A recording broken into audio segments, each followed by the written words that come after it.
Question number 1 से ही शुरू करते हैं, ठीक है। और इंग्लिश हिंदी दोनों में ध्यान देना कि क्या क्या समझना है, ठीक है।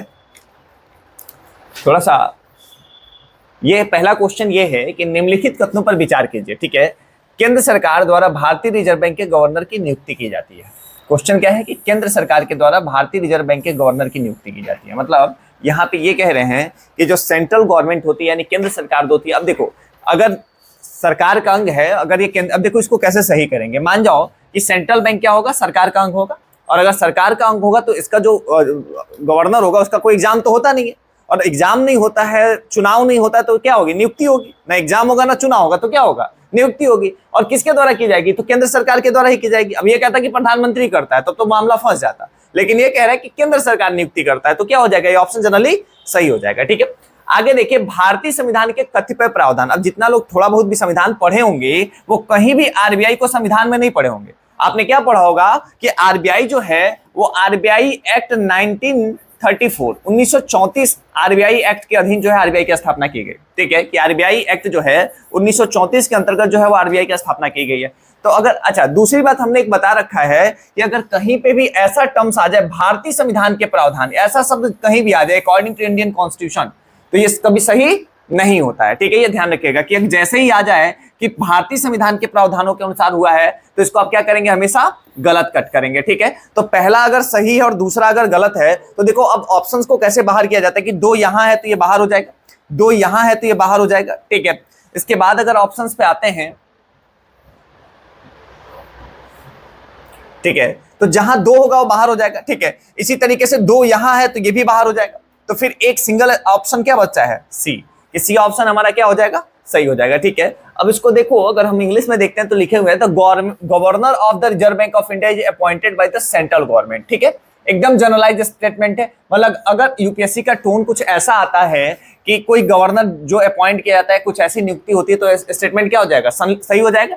तीसरा, certain provision in the constitution of India. अब जैसे कह देने कि कोई प्रोविजन जो है कॉन्स्टिट्यूशन ऑफ इंडिया में किया गया है, ठीक है, तो वो जनरली क्या होता है, गलत होता है। तो कॉन्स्टिट्यूशन ऑफ इंडिया में अगर कह रहे हैं कि भारत के संविधान में ऐसा कहा गया है, ठीक है, तो ये एक तरह का दबाव होता है, एक तरह का प्रेशर होता है कि मान लो कि संविधान में ऐसा कहा गया है, तो सेकंड स्टेटमेंट बाहर हो जाएगा, ठीक है। क्या हो जाएगा, सी ऑप्शन सही हो जाएगा, ठीक है।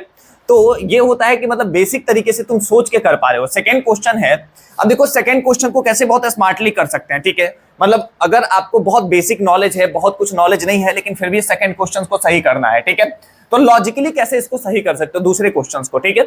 तो यहां पे ध्यान दीजिएगा, यहां पे कह रहे हैं सभी अनियमित मजदूर कर्मचारी भविष्य निधि सुरक्षा का अधिकार है।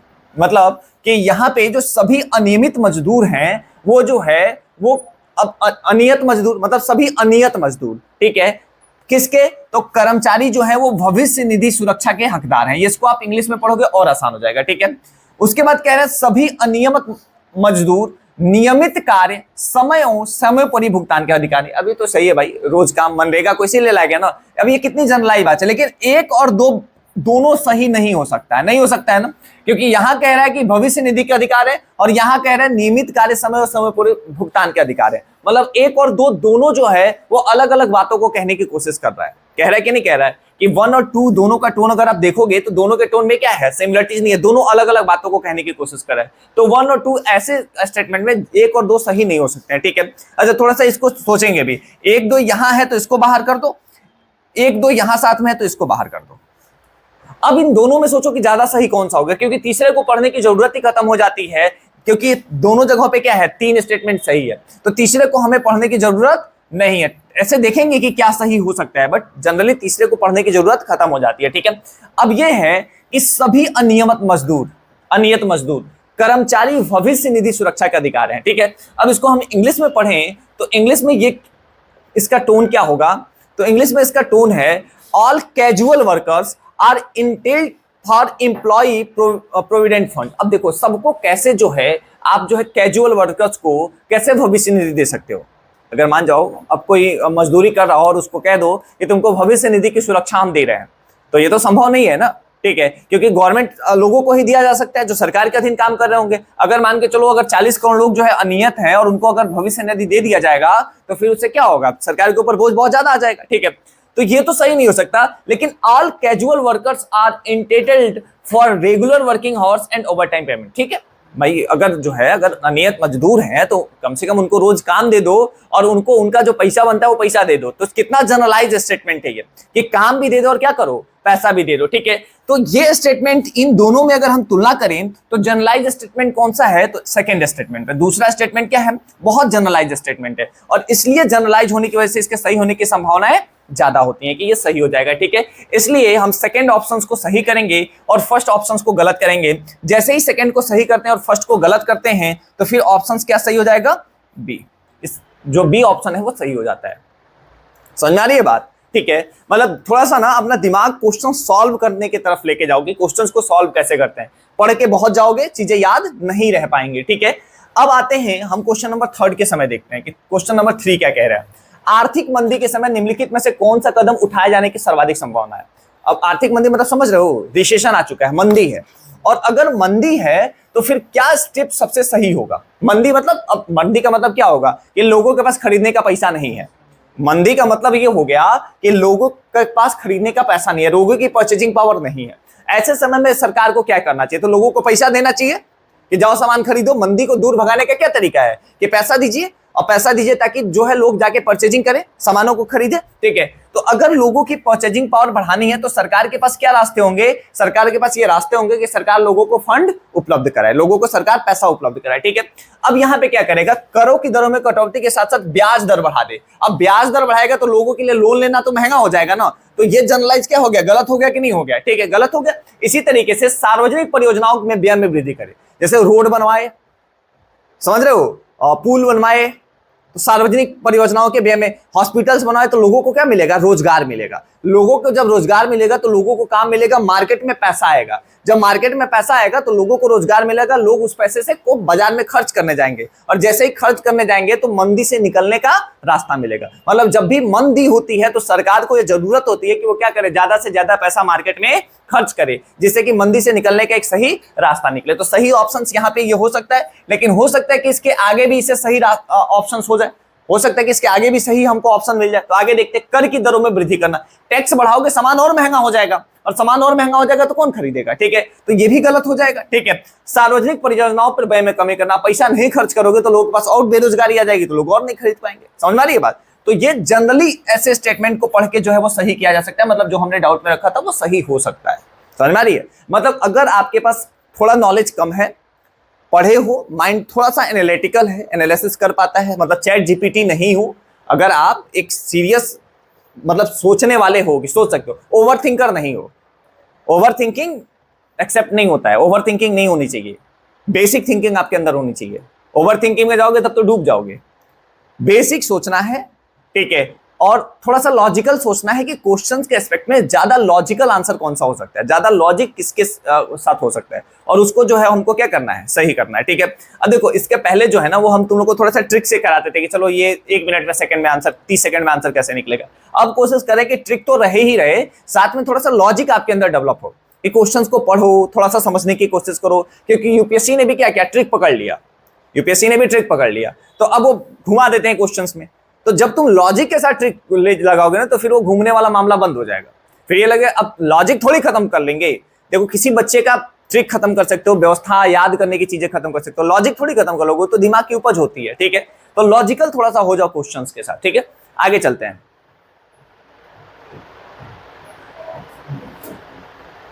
आगे क्वेश्चन है, निम्नलिखित कथनों पर विचार कीजिए। ठीक है, अन्य बातें अपरिवर्तित रहने पर भी किसी वस्तु के लिए बाजार मांग बढ़ सकती है। मतलब सब कुछ नॉर्मल है, तुमको ये सोचना है सब कुछ क्या है, नॉर्मल है, और किसी गुड्स की डिमांड सडनली बढ़ जाए। जैसे अभी मान लो कोका कोला की डिमांड अचानक बढ़ जाए, सिंपल यहां पे समझ लो कि कोका कोला की मांग अचानक से बढ़ जाए। ठीक है, सब अन्य बातें अपरिवर्तित है, अचानक किसी एक सामान की मांग बहुत ज्यादा हो गई, डिमांड बहुत ज्यादा हो गई। ठीक है, तो इसके यदि अब क्या होगा, अब कोका कोला की मांग अगर बढ़ गई तो हो सकता है पेप्सी के दाम बढ़ गए हों, तो लोग पेप्सी नहीं पी रहे हो और पेप्सी वाले लोग अब कोका कोला पीना स्टार्ट कर दिए हो। तो ये पहला ऑप्शन कह रहे हैं, इसकी स्थानपन्न वस्तु की कीमत में वृद्धि हो गई हो, मतलब इसी का जो सब्स्टिट्यूशनल गुड है वो हो सकता है उसका रेट क्या हो गया हो, ज्यादा हो गया। तो ये स्टेटमेंट क्या हो जाएगा, सही हो जाएगा, ये जनरलाइज स्टेटमेंट है। आगे देखिए, इसकी पूरक वस्तु की कीमत में वृद्धि हो, ठीक है। अब यहां पे इसकी पूरक वस्तु की कीमत में वृद्धि हो, इसकी स्थानापन्न वस्तु की कीमत में, वस्तु घटिया किस्म की है और उपभोक्ताओं के आय में वृद्धि होती है, तो नहीं होगा ना। वस्तु घटिया किस्म की है मतलब ये कोई मतलब ही नहीं है। तो तीसरा अगर गलत है तो ये बाहर और तो फिर सही क्या हो जाएगा 1 और 4। इसकी पूरक वस्तु की कीमत में वृद्धि हो गई। समझ, इसको इंग्लिश में पढ़ोगे तो तुमको ज्यादा समझ में आएगा, ठीक है। इसको इंग्लिश में हम तुम लोग को पढ़ाते हैं। देखो क्या है,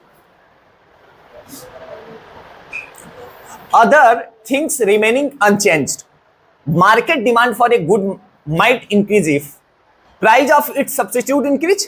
हो सकता है सब्स्टिट्यूशनल प्राइस इंक्रीज होते हैं, जैसे बताया ना कि पेप्सी के दाम बढ़ गया तो क्या पियोगे, कोको कोला, ठीक है। तो ये तो सही है।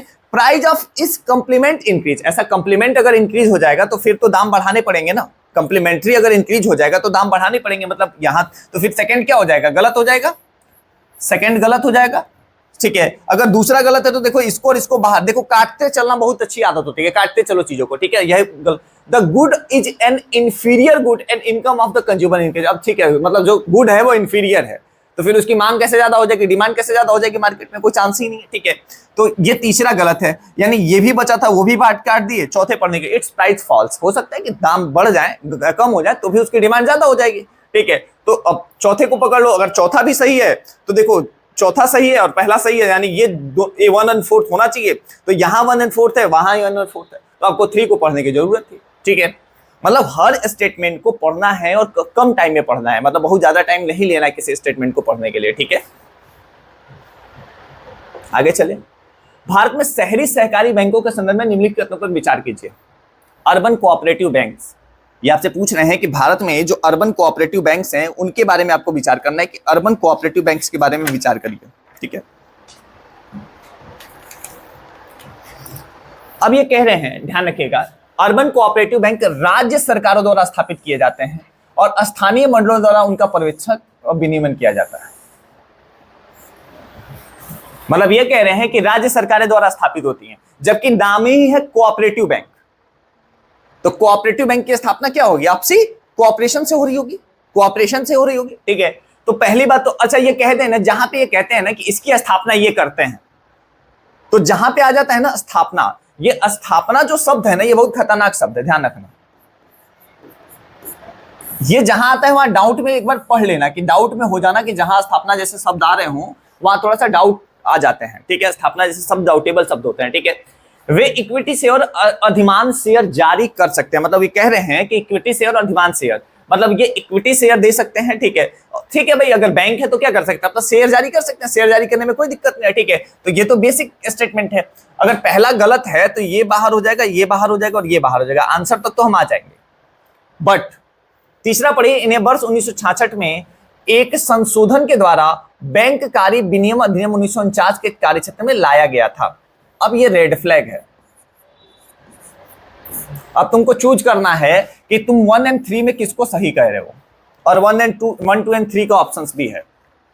तो ऐसे क्वेश्चंस के साथ क्या किया जाए, क्योंकि देखो रेड फ्लैग क्या है कि 2 बार डेट आ गया, ठीक है, 2 बार डेट आ गया, ठीक है। तो इसको कैसे सही करेंगे, अगर मान जाओ 2 बार डेट आ रहा है, ठीक है, और ऊपर कह दिया कि राज्य सरकार द्वारा स्थापित और तो यहाँ पे एक बेसिक नॉलेज है भाई। अगर एक यूपीएससी एस्पिरेंट है और इतना अर्बन कोऑपरेटिव बैंक पढ़ के तो गया होगा ना कि शहरी सहकारी बैंक क्या होते हैं, ठीक है। नाम से ही है कोऑपरेटिव है, ठीक है। तो कोऑपरेटिव सोसाइटीज, ठीक है, कोऑपरेटिव बैंक, इसका कह रहे, अच्छा कह रहे स्थापित राज्य सरकार करेगी और इसको जो निगरानी करेगी, पर्यवेक्षक का मतलब यहाँ पे समझना क्या कहने की कोशिश कर रहे हैं, they are supervised and regulated by local boards, मतलब नगर निगम सहकारी बैंकों को चलाता है, ये तो गलत है ना, ठीक है। या नगर पंचायतें सहकारी बैंकों को चलाती हैं, तो ये तो गलत है ना, ठीक है। Local board setup by the state government, ठीक है। तो सेटअप स्टेट गवर्नमेंट कर रहे हैं और लोकल बोर्ड चला रहे हैं, तो इसलिए ये स्टेटमेंट गलत हो जाता है। मतलब बहुत बेसिक नॉलेज यहाँ पे लगेगा, बहुत बेसिक नॉलेज से यहाँ पे काम हो जाता है, ठीक है। ये ध्यान रखिएगा, बहुत बेसिक नॉलेज पे यहाँ पे काम हो जाएगा, ठीक है। बहुत बेसिक नॉलेज चाहिए। अगर एक स्टेटमेंट गलत हो जाएगा तो हम यहाँ और यहाँ बाहर कर देंगे, बी ऑप्शन सही हो जाएगा 2 और 3, ठीक है। चलो आगे चलते हैं नेक्स्ट क्वेश्चन पे। नेक्स्ट क्वेश्चन क्या है,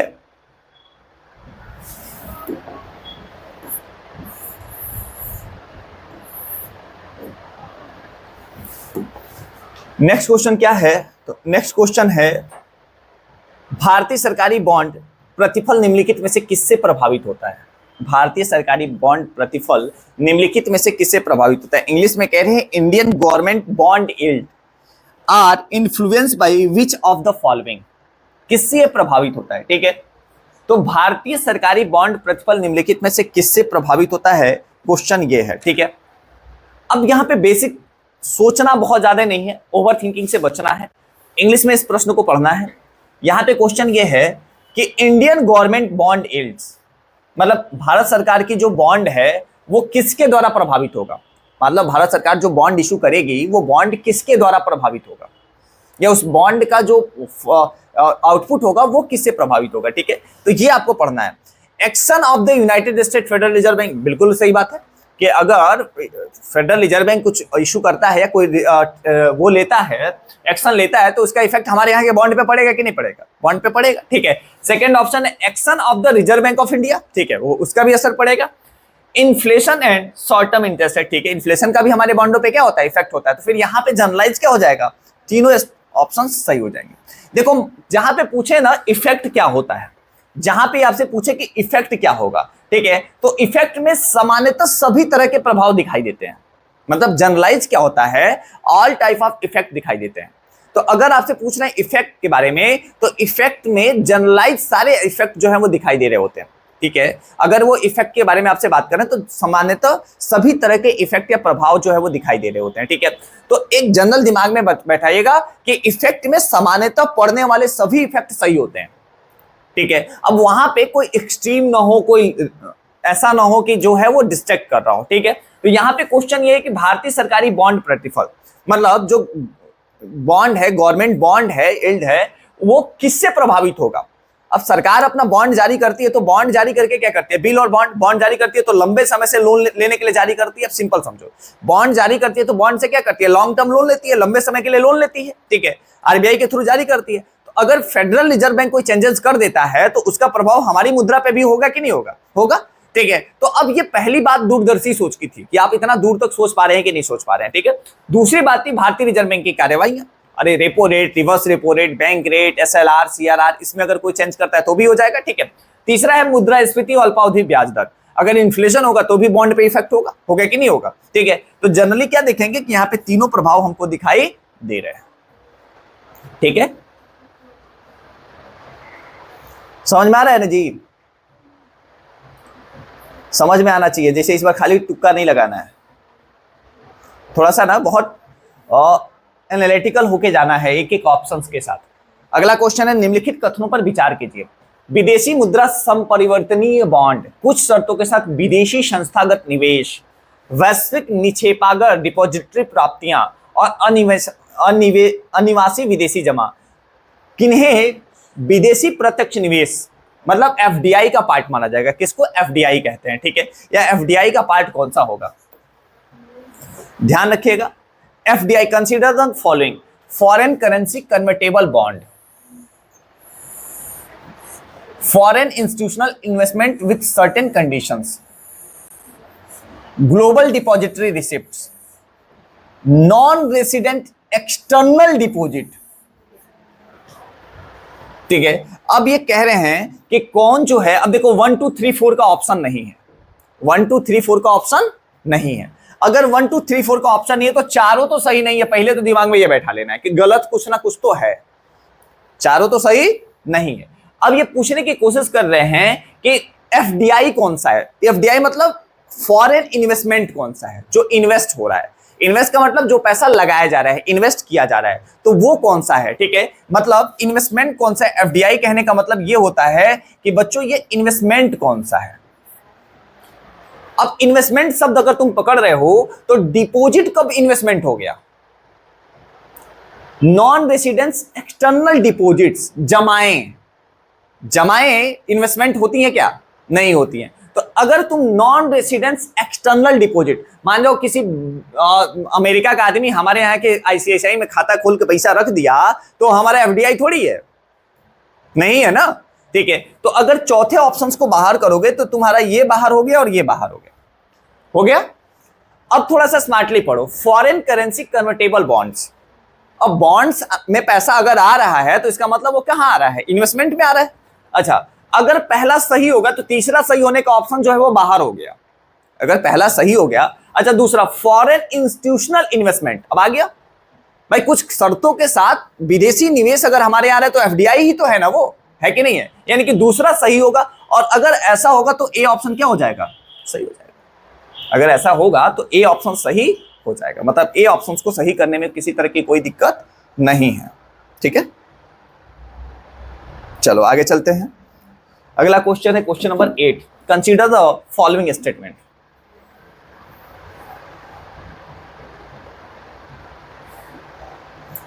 Consider the following statement. The effect of devaluation of a currency is that is necessarily, ठीक है। अब यहां पे क्वेश्चन ये पूछ रहे हैं, improve the competitiveness of the domestic export in the foreign market, increase the foreign value of domestic currency, improve the trade balance। इसका मतलब ये हुआ, ये पूछ रहे हैं कि निम्नलिखित के विचार कीजिए। अब थोड़ा सा ना विचार करने को कहें तो विचार कर लेना, लेकिन ज्यादा विचार नहीं करना है।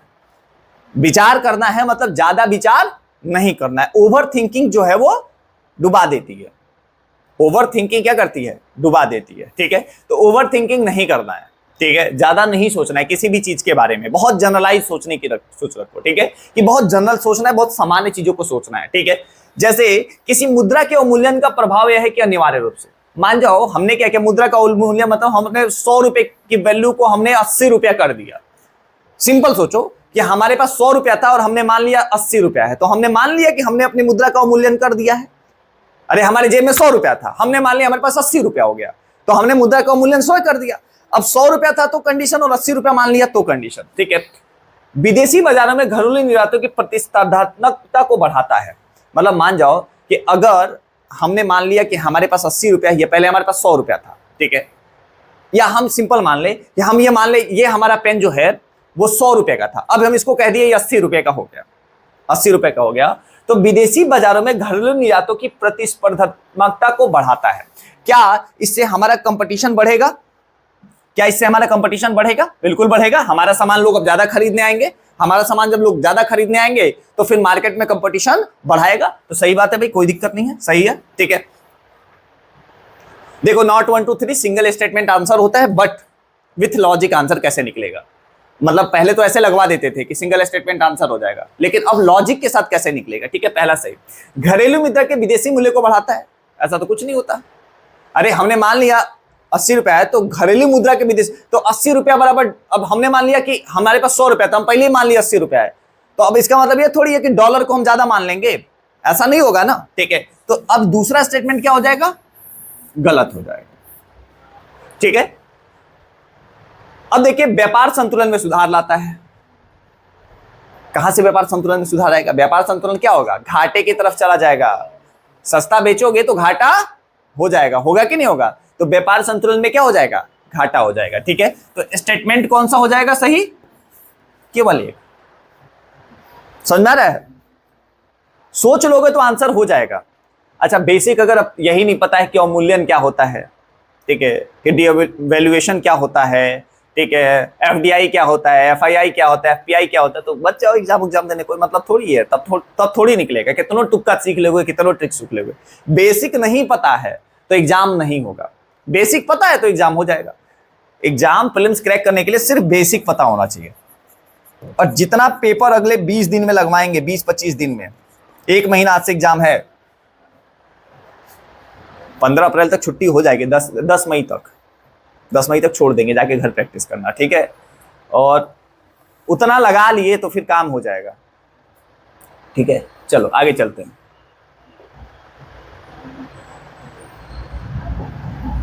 भारत में काले धन के सृजन के निम्नलिखित प्रभाव में से कौन सा भारत सरकार की मुख्य चिंता? अब मान जाओ मोदी जी बैठ गए चिंता में, मान जाओ मोदी जी चिंता में बैठे हुए हैं। क्यों चिंता में बैठे हुए हैं? कि भारत में बहुत काला धन है। तो मोदी जी को ये चिंता क्यों है? ब्लैक मनी होने के लिए मोदी जी क्यों चिंतित है कि भारत में काला धन ज्यादा है? तो इस चिंता के बारे में तुमको सोचना है कि मोदी जी चिंतित है काले धन को लेकर, तो ये चिंता का कारण क्या है, क्यों वो मोदी जी ज्यादा चिंतित हैं? ठीक है, तो अब देखो चिंता का कारण क्या है, अस्थावर संपदा के क्रय व विलासता युक्त आवास में निवेश के लिए संसाधनों का उपयोजन। अब थोड़ा सा इंग्लिश पढ़ोगे तो आसान है। इसका कहने का मतलब यह है कि लोग जो है वो लग्जरी घरों में रहेंगे और इसलिए मोदी जी चिंतित है। गलत है? ठीक है, हाँ, इसलिए मोदी जी चिंतित नहीं ना होंगे, तो ये तो गलत हो गया। दूसरा देखो, अन्य उत्पाद गतिविधियों में निवेश और जवाहरात, गहने, सोना इत्यादि का खर्च। अब मोदी जी चिंतित है, बाप रे बड़ी लोग सोना खरीद रहे हैं, काला धन हो गया, ये भी कोई रीजन नहीं है। मोदी जी से चिंतित होंगे? नहीं होंगे। राजनीतिक दलों को बड़े चंदे, इससे तो मोदी जी खुश हो जाएंगे कि हमको बहुत पैसा मिल रहा है। फंड तो सबसे ज्यादा किसको मिलता है? बीजेपी को। तो मोदी जी इससे भी दुखी नहीं, सरकार मतलब मोदी जी, तो मोदी जी इससे दुखी होंगे? नहीं होंगे। ठीक है, तो दुखी किससे होंगे? कर अपवंचन के कारण राजकोष में राजस्व। मोदी जब देखेंगे पैसा ज्यादा खर्च करना है, डुबकी लगानी है, ये काम करना है, पैसा ज्यादा चाहिए, पैसा तो है ही नहीं राजस्व में, तो फिर उस बात से चिंता, मोदी जी का चिंता क्यों है कि खर्चा करना है, पैसा नहीं है। तो क्या सही हो जाएगा? D option. समझ में आ रहा है? तो थोड़ा सा सोच लोगे तो बहुत आसान है, और ज्यादा पढ़ोगे तो बहुत टफ है। अगर मान लो नॉलेज पे करो तो कहीं सुने ही नहीं होगे ये नाम, तो फिर तो परेशान हो जाओगे ना। इसलिए थोड़ा सा बहुत बेसिक सोचोगे तो क्वेश्चन आसान है, ज्यादा सोचोगे तो बहुत टफ है। ठीक है, अगला क्वेश्चन देखते हैं।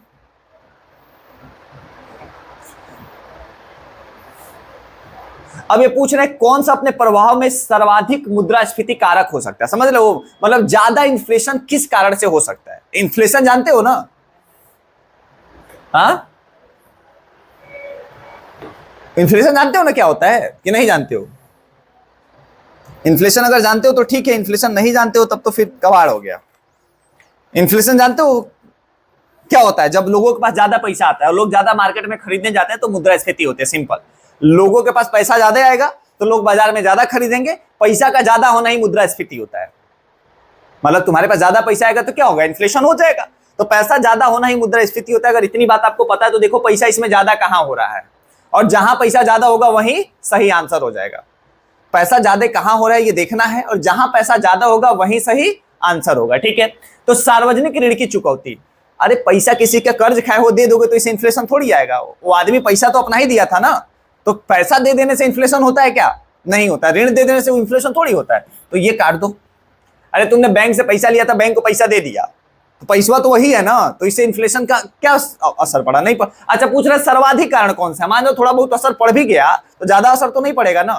ठीक है, तो ये तो बाहर हो गया। बजट घाटे के वित्तन के लिए जनता से उधार लेना। अब सरकारें से लोगों से पैसा लो तो लोग तो मार्केट में और नहीं खरीद पाएंगे कुछ, तो फिर तो इन्फ्लेशन नहीं हो पाएगा। ठीक है, तो भाई तुमको क्या करना है? मार्केट में इन्फ्लेशन लाना है, खूब पैसा लोगों को देना है, तभी मार्केट में इन्फ्लेशन आएगा। बजट घाटे के वित्तन के लिए बैंकों से उधार लेना हो सकता है, कुछ हद तक हो सकता है, लेकिन पूछ रहे सर्वाधिक कौन सा है, ज्यादा किससे होगा? बजट घाटे के वित्तन के लिए नई मुद्रा का सृजन करना, ये तो ज्यादा खतरनाक है। अरे लोन बैंक से तुम नहीं लोगे तो बैंक लोगों को लोन दे देगा, तो इससे तो होगा, लेकिन सर्वाधिक किससे होगा? इससे, जब नई मुद्रा ला दोगे बैंक भी पैसा दे देगा और नए पैसे भी, नए नोट भी आ जाएंगे, तो सबसे ज्यादा किससे हो जाएगा? डी से। तो लॉजिकली सी और डी दोनों सही थे, सी और डी दोनों सही ऑप्शन थे। मतलब अगर स्टेटमेंट में बनाया जाता तो 3 और 4 सही हो जाता, लेकिन सबसे ज्यादा सही कौन सा है? डी। ठीक है, तो बहुत लोग यहां तक पहुंचेंगे, यही आंसर मिल जाएगा, आगे निकल जाएंगे। यदि यहां तक पहुंचे, आंसर मिल गया, आगे निकल के। ठीक है, लेकिन आगे जाना होता है कि नहीं, ठीक है ये भी सही आंसर हो सकता है। ठीक है, चलो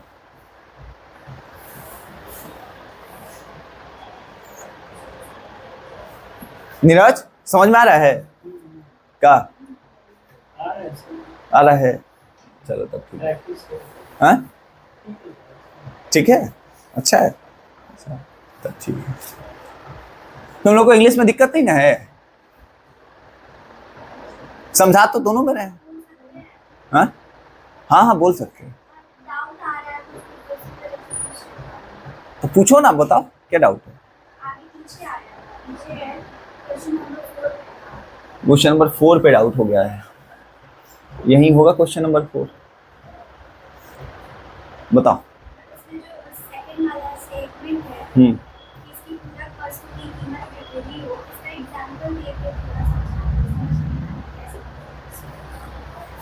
कंप्लीमेंट इंक्रीज। कंप्लीमेंट मतलब समझते हो कि मान जाओ कि अगर कोको कोला बन रहा है तो कोको कोला बनने में पानी लगा, चीनी लगा, हाँ, तो वो उसके दाम बढ़ जाए, चीनी के दाम बढ़ जाए, हाँ, वो पानी के दाम बढ़ जाए। समझ रही है बात? तो ये कह रहा है other things remaining unchanged market demand for, तो इसके अगर मान जाओ इसमें चीनी के दाम बढ़ जाएगा तो इससे डिमांड का क्या असर है? रेट पे असर पड़ेगा ना, डिमांड पे थोड़ी असर पड़ेगा। अरे पहले एक चम्मच चीनी डालते थे, अब 1.5 चम्मच चीनी डाल देंगे, तो इससे डिमांड पे क्या असर पड़ेगा? अब समझ आ रही बात? ज्ञानवान जीरो है, कुछ ज्ञानवान का मतलब नहीं है पेपर लगाने टाइम। पेपर लगाते टाइम दिमाग अगर एक्टिव है तो प्रीलिम्स निकल जाएगा, दिमाग एक्टिव नहीं है तो प्रीलिम्स नहीं निकलेगा। सिंपल ये बात समझ लेना, ठीक है? चलो, आज आरसीबी का मैच भी तो है, टाइम से छोड़ना है ना तुम लोग को।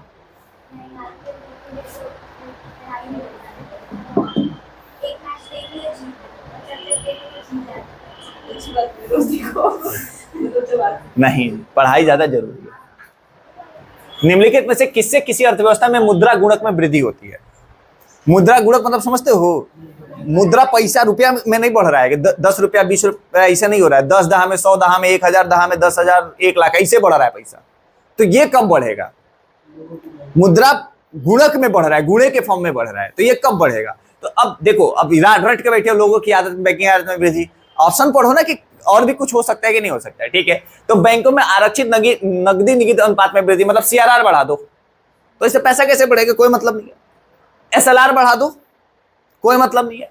लोगों की बैंकिंग आदत में वृद्धि, जितना पैसा लोग कमाते हैं उनसे कौन ले जाके बैंक में जमा करे, बैंक उसको लोन देगा, लोन वाले जो लोन लेगा वो फिर खर्च करेगा, फिर वो पैसा बैंक के पास जाएगा, फिर उस पैसे को बैंक लोन दे देगा, फिर वो किसी को, मान लो वो पैसा, एक पैसा 20 बार घूमा 20 लोगों के पास और घूम घूम के बैंक के पास चला गया। तो इससे क्या हुआ? मुद्रा गुणक के फॉर्म में बढ़ा कि नहीं बढ़ा? बढ़ा। अरे एक ही 100 रुपया या 100 रुपया किसके कितने लोगों के पास गया? अब मान जाओ 100 रुपया घर में रख लेते तो कहीं नहीं जाता। अब कई बार देखते होगे 100 रुपए के नोट पे अपना नाम लिखे होगे और कभी मिल जाए जिंदगी में दोबारा वापस तो कितना खुश होते होगे कि दोबारा वापस जिंदगी में मिल गया हमको नोट। तो सोचो कितने हजार लोगों के पास गया। ये कब गया? जब उस पैसे को तुम बाहर लाकर लोगों की आदतों को बढ़ा दिए हो, ठीक है? तो लोगों की बैंकिंग आदतों को बढ़ा दोगे तो मनी मल्टीप्लायर क्या हो जाता है? ज्यादा हो जाता है। या ऐसा कोई भी टूल जो लोगों की बैंकिंग आदतों को बढ़ा देता है तो इससे मनी मल्टीप्लायर क्या हो जाता है? ज्यादा हो जाता है, ठीक है? ये ध्यान रखें। देश की जनसंख्या, अरे जनसंख्या कितना हो जाए, जनसंख्या निकम्मी रहेगी, बेरोजगार रहेगी, किसी लायक नहीं रहेगी, तो इससे मनी मल्टीप्लायर पे क्या असर पड़ेगा? कोई असर नहीं पड़ेगा, ठीक है? तो बेस्ट ऑप्शन कौन सा है? सी ऑप्शन क्या हो जाएगा? ज्यादा सही ऑप्शन हो जाएगा, ठीक है?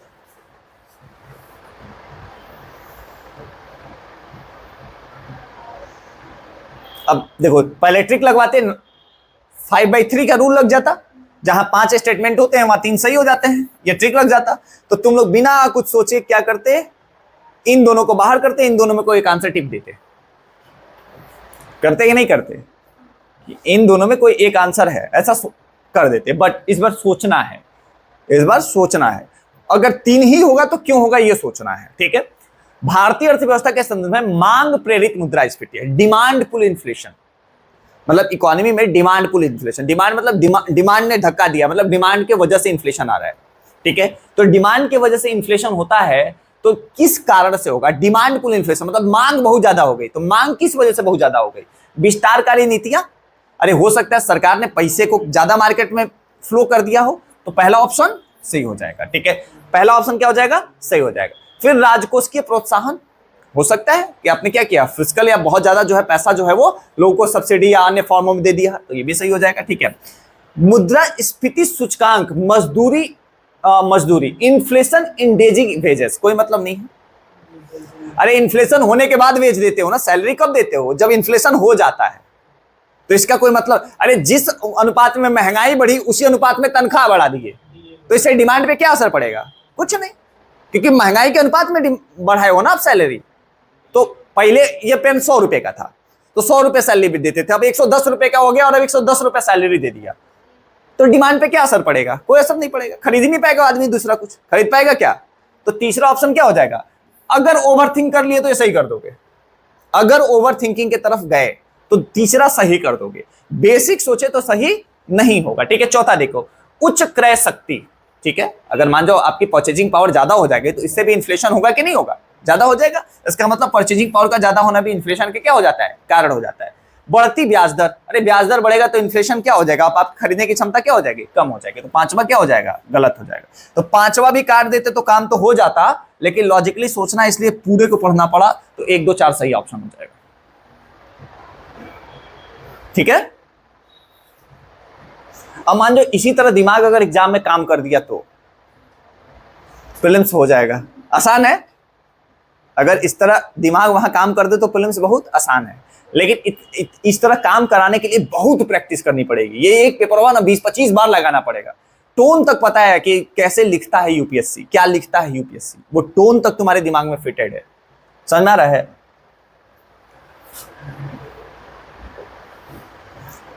कुछ गधे ऐसे हैं, जैसे वो रश्मि है, कहाँ गायब है वो, उसको पता ही नहीं है कहाँ है, नहीं पता दोनों को। अरे दोनों का ग्रुप का है भाई वो। हाँ मतलब उसको कर लेना चाहिए। जय तो प्लेटिनम क्लासेस में सीसेट पढ़ रहा है ना जी? मतलब कौन बता रहा था हमको? नीतीश सर सीसेट पढ़ रहा है, जीएस छोड़ के सीसेट पढ़ रहा है, और जबकि मैथ्स 12th से पढ़ के आया है वो, आईआईटी की तैयारी किया है, तब जाके वो मैथ की क्लास। जीएस में नहीं निकलेगा सीसेट का क्या मतलब है? सीसेट तो निकल ही जाएगा, सीसेट की क्लास सर करा भी रहे हैं, और उनसे यही बोले हैं कि सर 10 से ज्यादा सही कराना ही नहीं है, खूब ज्यादा सही होना इन सबों का तो 10 सही हो, 11 नहीं होना चाहिए मैथ्स में। नहीं वो 11 नहीं, 10 से 7-8 भी हो जाए तो काम हो जाएगा सर, 11 नहीं होना चाहिए, शर्त यही रखे हैं सर के साथ। ज्यादा सही कराएंगे तो सब डूब जाएंगे, क्योंकि मैथ पढ़ाना पड़ेगा 3 महीना, ज्यादा टाइम लगेगा, ज्यादा एफर्ट लगेगा, कर तो भी नहीं पाओगे। 11 कराने के चक्कर में सर पड़े ना तो तुम भी गए, रिजल्ट भी गया। इसलिए अधिकतम 10 हो जाए मैथ में, कम से कम 4-5 हो जाए, मामला ठीक है। बाकी पैराग्राफ करेंगे, रीजनिंग करेंगे, ठीक है। चलिए, भारत के संदर्भ में निम्नलिखित कथनों पर विचार कीजिए। भारत के बारे में आपको विचार करना है और अलग अलग स्टेटमेंट दिए हैं।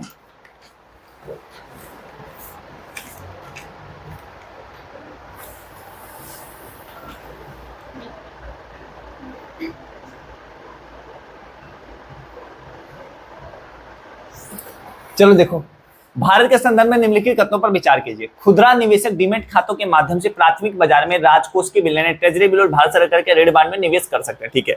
अब आम निवेशक जो होते हैं वो ट्रेजरी बिल में भी और बॉन्ड में भी निवेश कर सकते हैं। ध्यान रखें, बिल और बॉन्ड में जो इन्वेस्टर्स होते हैं वो इन्वेस्ट कर सकते हैं। ये बहुत बेसिक बात है, ठीक है, इन्वेस्टमेंट के लिहाज से, ठीक है। तो पहला स्टेटमेंट सही है, पहला सही है, तो हई बाहर 2 बाहर हो गया, ठीक है।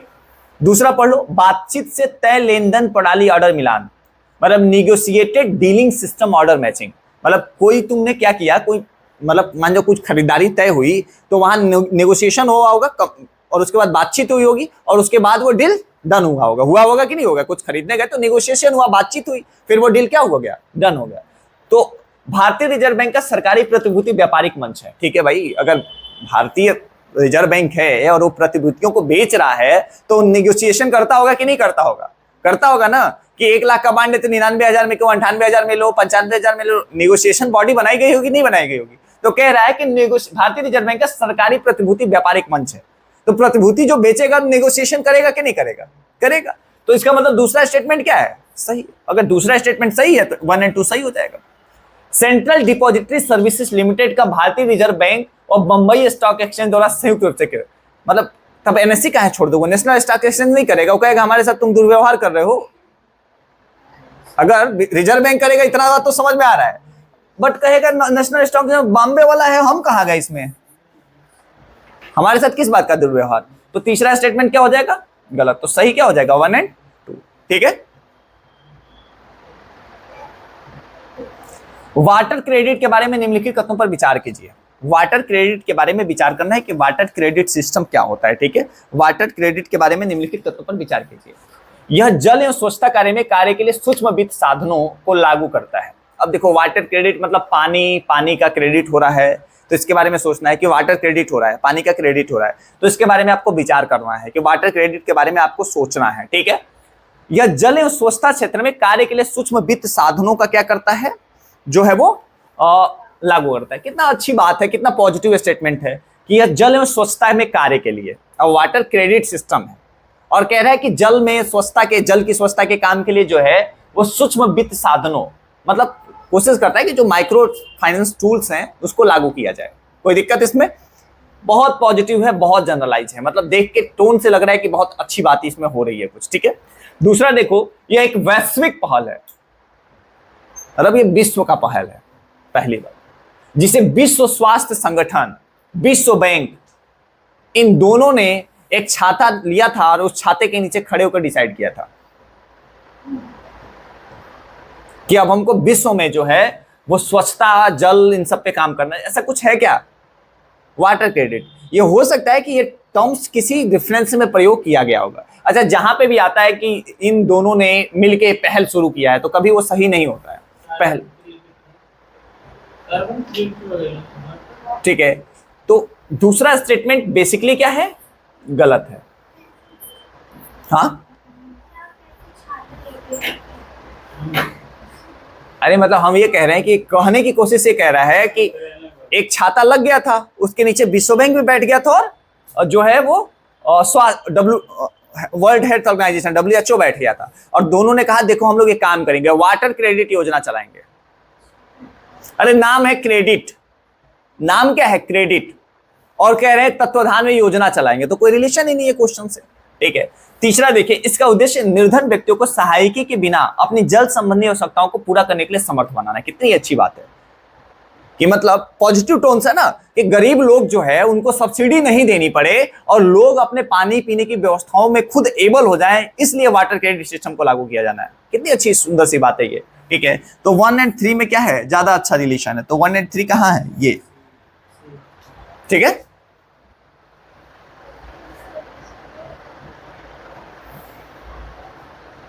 कहां भाग गया जी?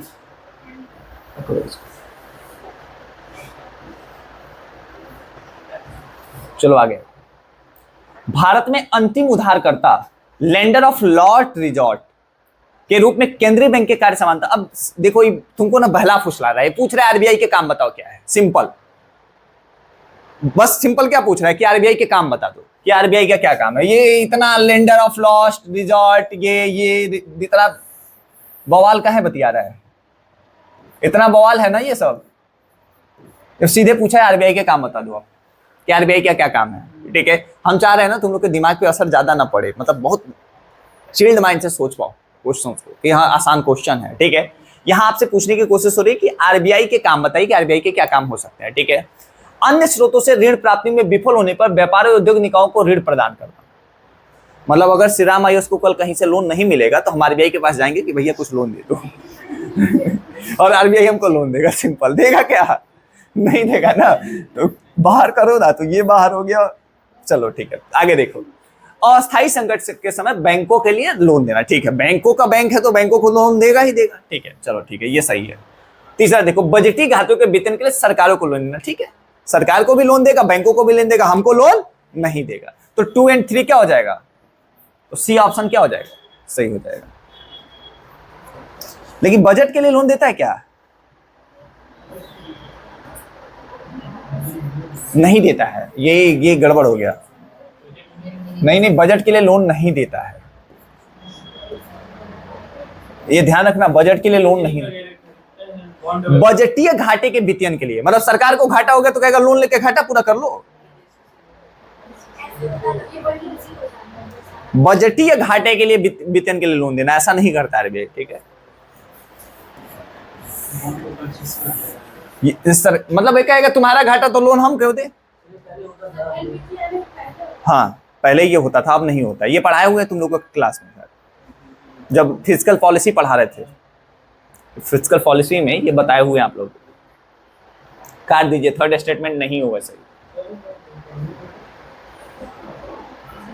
अच्छा, अब आपसे पूछ रहे हैं निम्नलिखित में से किसके अंगीकरण को प्रोत्साहित करने के लिए R2 व्यवहार संहिता, R2 मतलब समझ रहे हो,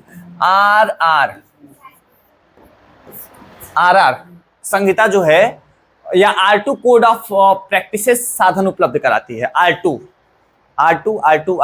थोड़ा इंग्लिश में चलो ना, आसान है ये।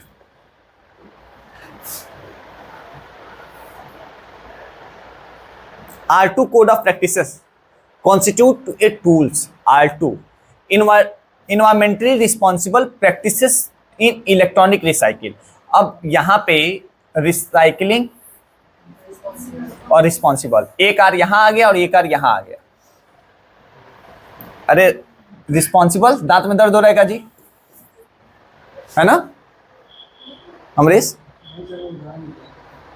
अच्छा चलो, ecological management of wetland of international importance under the Ramsar convention, ऐसा कुछ नहीं है, ठीक है। R2 का मतलब क्या है कि रिस्पॉन्सिबल और रिसाइकलिंग, ठीक है। कई बार ऐसे टोन को पकड़ना कि R2, अब R2 मतलब RR दो जगह होगा, तो RR कहां कहां होगा, तो R2 एक बार यहां मिल गया, यहां भी R2 नहीं है और यहां भी R2 नहीं, तो ये सही हो जाएगा, ठीक है, कि 16 का ए सही हो जाएगा क्योंकि RR दो बार यहीं पे आ रहा है।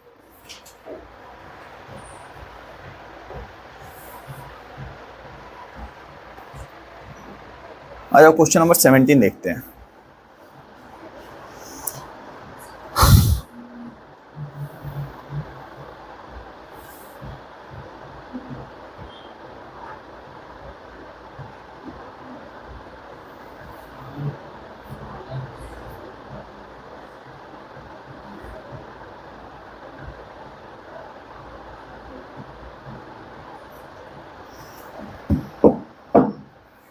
चलिए आगे चलते हैं।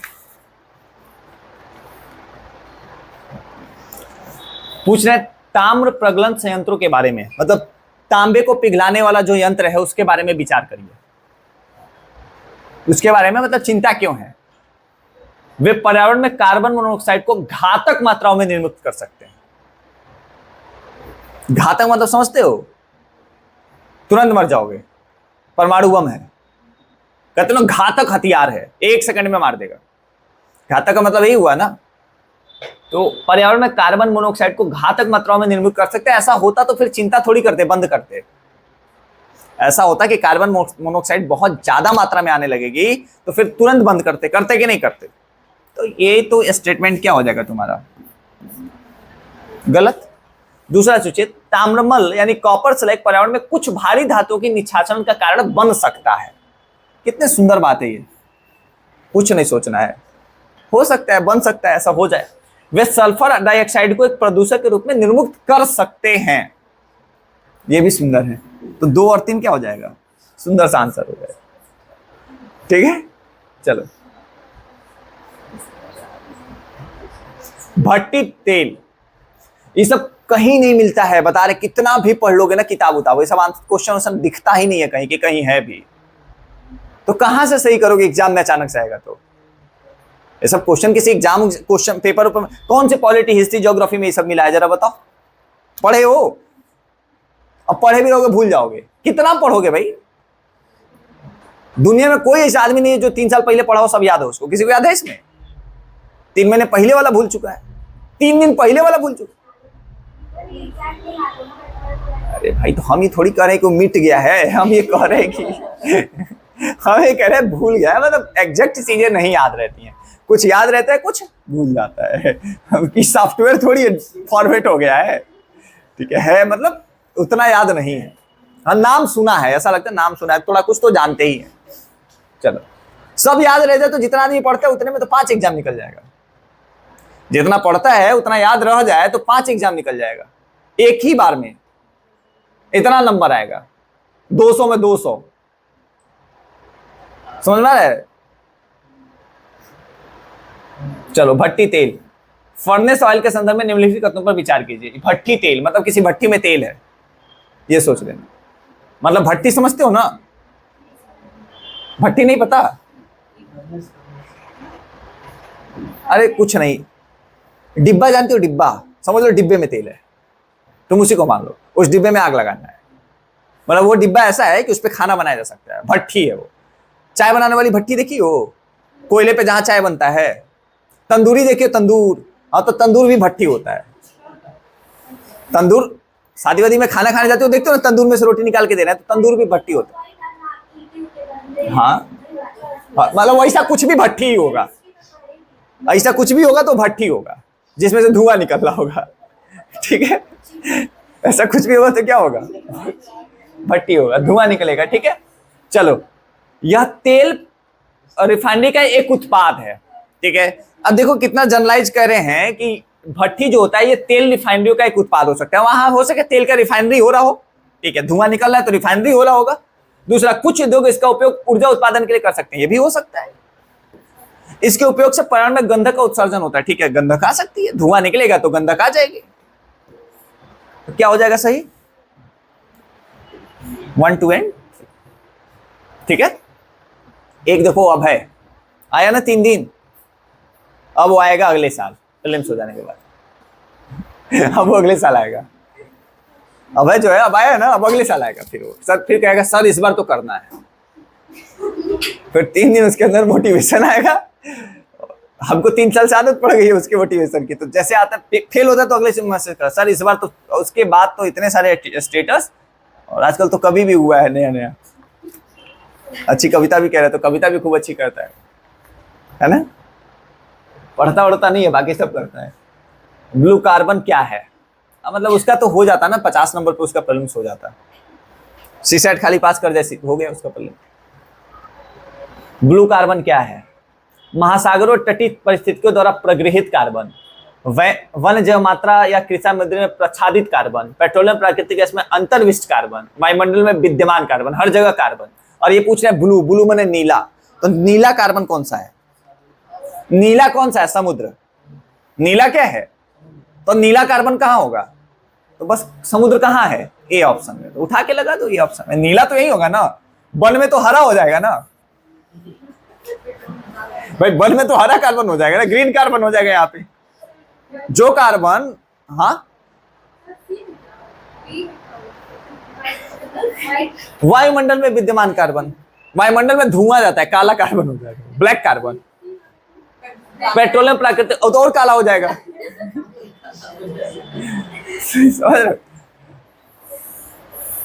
तो सोचो ना, ब्लू कार्बन मतलब ब्लू, धरती ब्लू क्यों दिखाई देती है?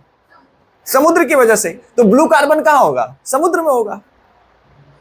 बेसिक लॉजिक है। सोच, अगर हल्का फुल्का सोचोगे, ज्यादा सोचोगे तो गलत करोगे। कहीं ज्यादा सोचना है किसी प्रश्न में, बेसिक सोचना है एकदम। बेसिक सोचिए, आंसर आ गया। कौन ज्यादा सोचता है? ज्यादा सोचते तो गलत हो जाता है। गलत करती हो, सही करो।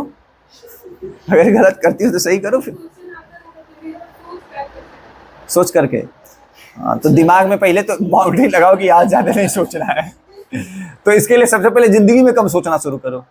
कि रोड पे जा रहे हैं, कहीं गिर गए तो क्या होगा? ये ज्यादा सोचते, जिंदगी में सोचना कम करो, फिर अपने आप क्वेश्चन में सोचना कम हो जाएगा। ठीक है, ये प्रॉब्लम है ना, जिंदगी में ज्यादा सोचती हो। जैसे ओवर थिंकिंग की जो प्रॉब्लम होती है वो प्रश्नों के साथ नहीं होती, जिंदगी में भी वही होती है। वो ज्यादा सोचते हैं कि अगर कहीं भूकंप आया तो हम क्या करेंगे। या जो है नाव में बैठे हैं और कहीं नाव पलट गई तो क्या होगा। तो हाँ, है ना, सबके साथ प्रॉब्लम है। अमृता, तुमको ये प्रॉब्लम है ओवर थिंकिंग है? जो थोड़ा धीरे और कम बोलता है उसको ज्यादा होती है। समझ में आ रही है बात? तुमको जी, तुम तो लगता है ओवर थिंकर ही हो। मेडल मिले तो पहला इनाम तुमको मिलेगा। लो सुमन को नहीं है ना, होती है ना ओवर थिंकिंग। बस इससे गलती यही होता है कि पता ना क्या होता है। हाँ, अनवेशा तुमको ओवर थिंकिंग होती है? इसको भी, इसको और इसको ओवर थिंकिंग होता है जी। आकांक्षा को नहीं, कुछ दे रहा हूं। आकांक्षा को ओवर थिंकिंग है? ओवर थिंकिंग मतलब यहाँ ओवर थिंकर के बीच में हम पढ़ा रहे हैं और आसान बात पढ़ा रहे हैं। देखो, ज्यादा नहीं सोचना है। अब तुम लोग हम ही को लेकर ओवर थिंक मत करो कि कैसे पढ़ा रहे हैं। समझ रहे हो?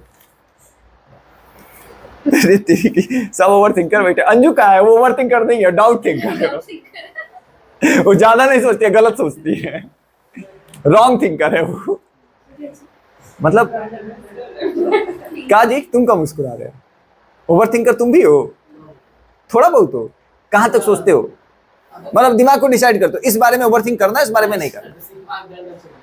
दर्द होने लगता है, इतना सोच लेता है कि आप दर्द होने लगता है। जैसे सोचो कि अगर हम दूसरे ब्रह्मांड में जाए तो क्या करेंगे? हाँ, अच्छा। मतलब पहले हमको बीमारी थी, हम इसका इलाज करते हुए ओवर थिंकिंग की प्रॉब्लम नहीं होगी तो प्रॉब्लम आराम से हो जाएगा। हाँ? देखो, हुई हैं हुए जो राम रची, तो जो लिखा है वो होना है। हम अगर लिखा होगा तो फेल होगा, ठीक है? तो क्या दिक्कत है, अगर लिखा है तो हो जाएगा। तो ठीक है, अब मान लो भूकंप आ ही जाएगा, लिखा होगा दब के मर जाओगे, और नहीं लिखा हो तो आराम से सो के सुबह उठ के पूछो भूकंप आया था क्या? कहीं